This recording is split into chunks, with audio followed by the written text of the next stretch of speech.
Why is it that leftists, progressives, atheist progressives, why do they support Hamas? Why do they support jihadists? You know, the whole Red Green Alliance things. A lot of people talk about this these days.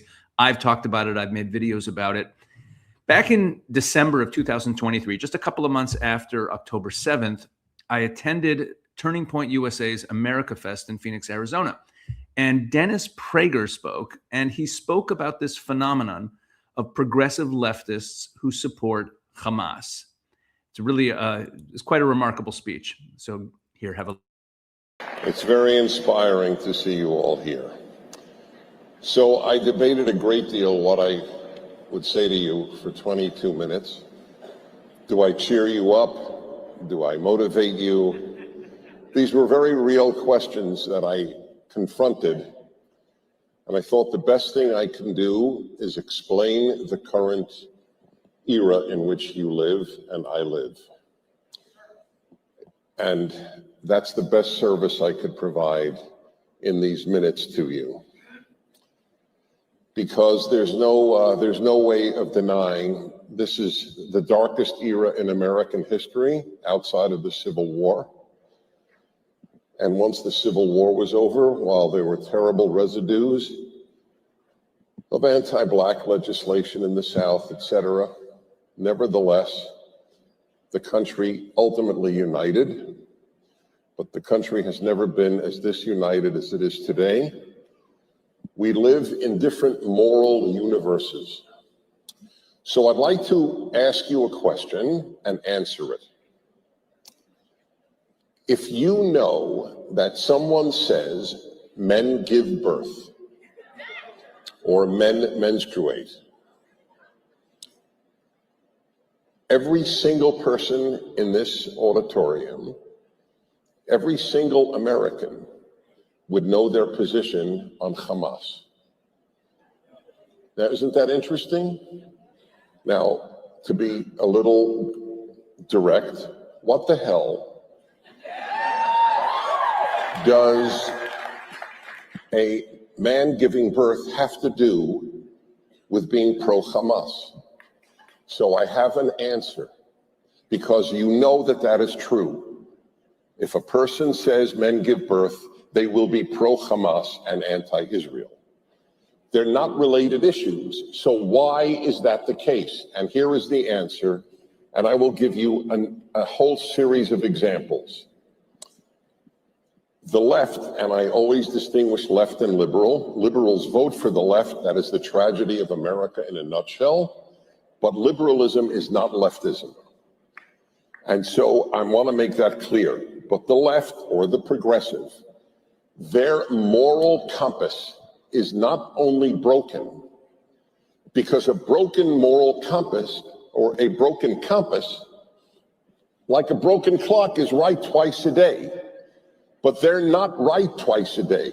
They're never right, because their compass is set for north to always show south and for east to always show west. It is deliberately broken. So I will give you a whole host of examples to give you an idea of what the broken moral compass is about. Women who object to men who say they are women competing in women's sports, even in weightlifting, these are called haters. Do you understand how that is north, south, east, west? The idea that a man who says he is a woman can compete in women's sports is a broken, deliberately broken moral compass. And that is an example. Again, if you say that men can compete in women's sports if they say they're women, you are overwhelmingly likely to be pro-Hamas. Number two, adults who object to schools taking 5-year-olds to drag queen performances are declared haters. The teachers who take children to drag queen events are enlightened. The idea that you would take a 5-year-old, 6-year-old, 7-year-old child to a drag queen event, irrespective of what you think of drag queens, you may think they are the greatest thing existing, but a child doesn't belong there. But again, if you believe that a child should be exposed to drag queen story hours, you're overwhelmingly likely to be pro-Hamas.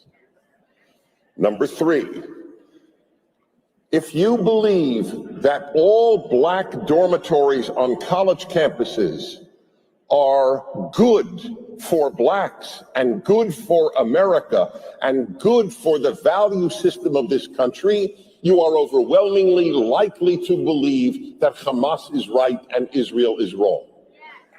An all-black dormitory is racism, pure, undiluted racism.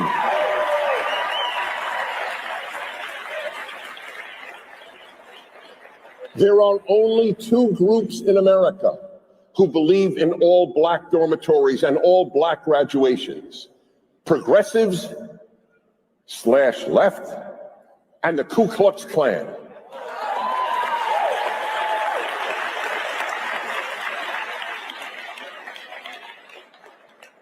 If you believe that open borders are moral and that those who want closed borders, even when they support large-scale legal immigration, are xenophobes, people who oppose open borders, there's again overwhelmingly likely your compass is so broken you believe Hamas is the hero and Israel is the villain in the Middle East.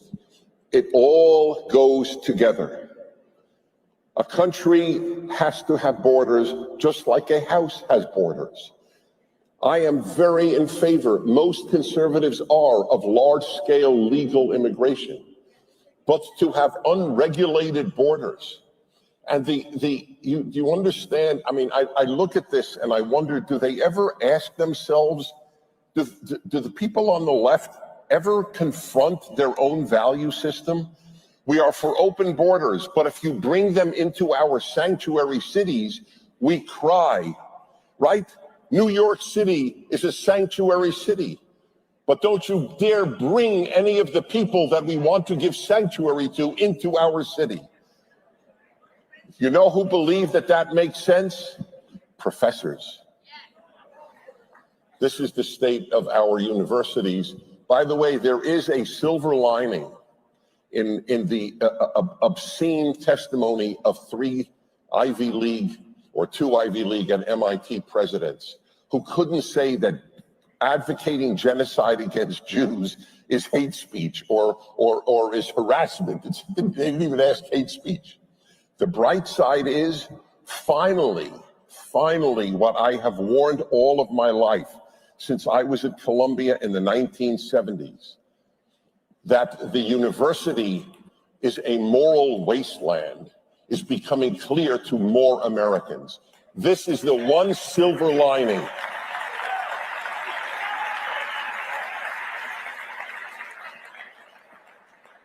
If you apply for a job at TPUSA, I haven't reviewed this with Charlie, but I think this is true. I know it's true for PragerU. It is not only not held against you if you didn't go to college, we tend to think more highly of you if you didn't go to college.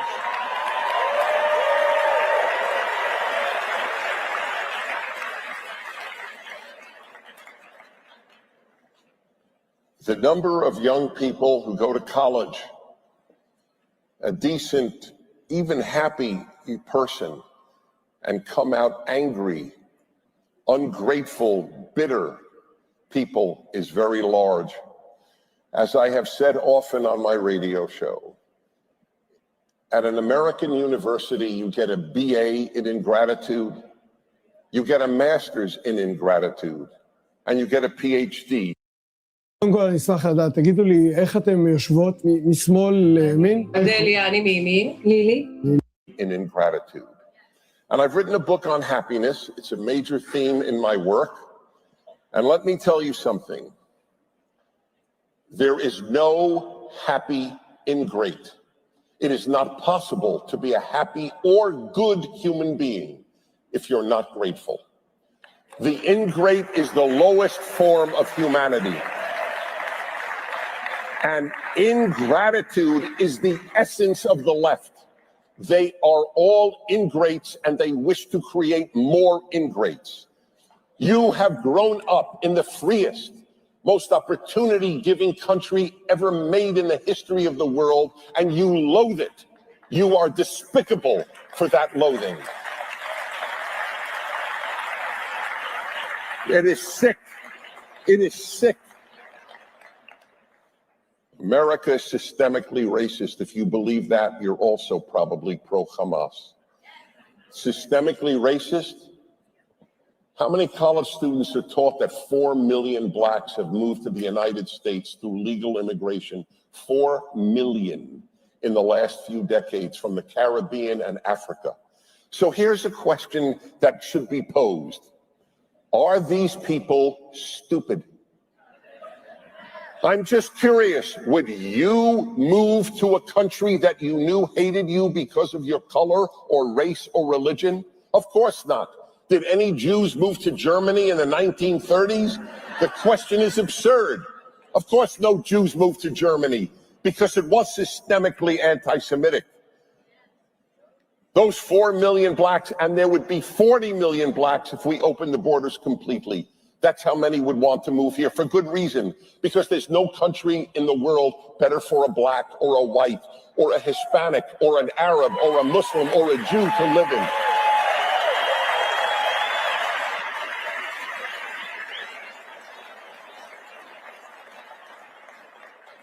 Really, I don't understand why there aren't leftists, black leftists and white leftists at Kennedy Airport.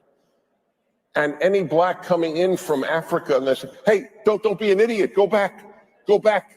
We're systemically racist, we hate you. And then this black African will look at this person and say, are you out of your mind? Do you know that in Africa, we know how wonderful America is? You don't know, because you went to an American university.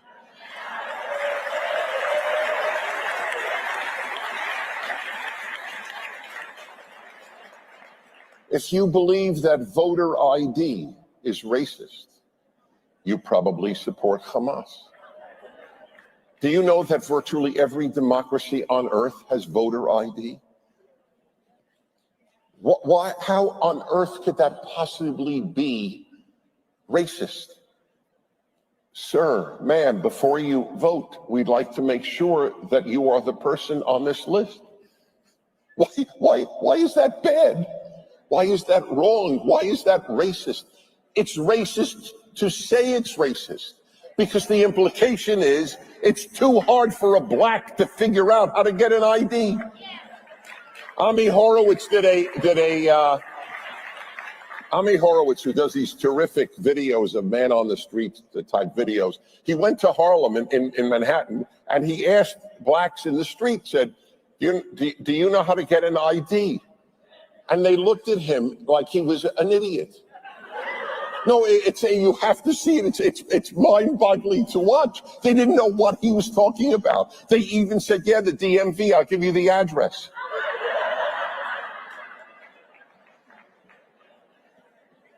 If you believe that fewer policemen make safer cities, you probably support Hamas. Do you understand? It's very important that my point be clear. The broken moral compass of the left covers all of these arenas.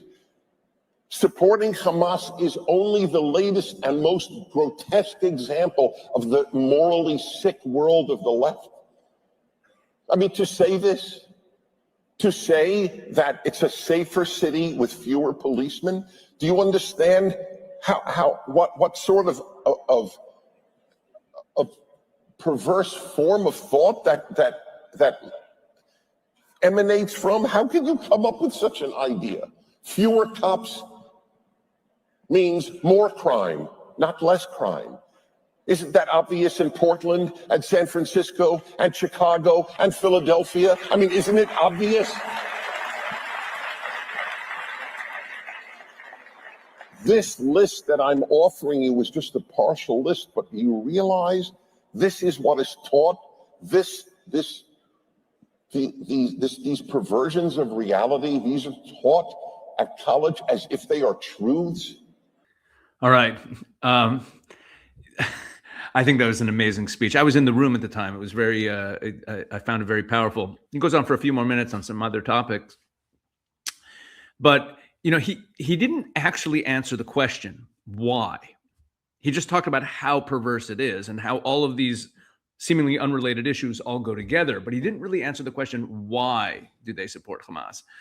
But I think he came close to answering it. When he talked about ingratitude, you know, people who are progressives on the left, they tend to reject what is old. They reject tradition. They reject faith, the faith of their ancestors. They reject the value system that bequeathed the society we have today. They view it as evil.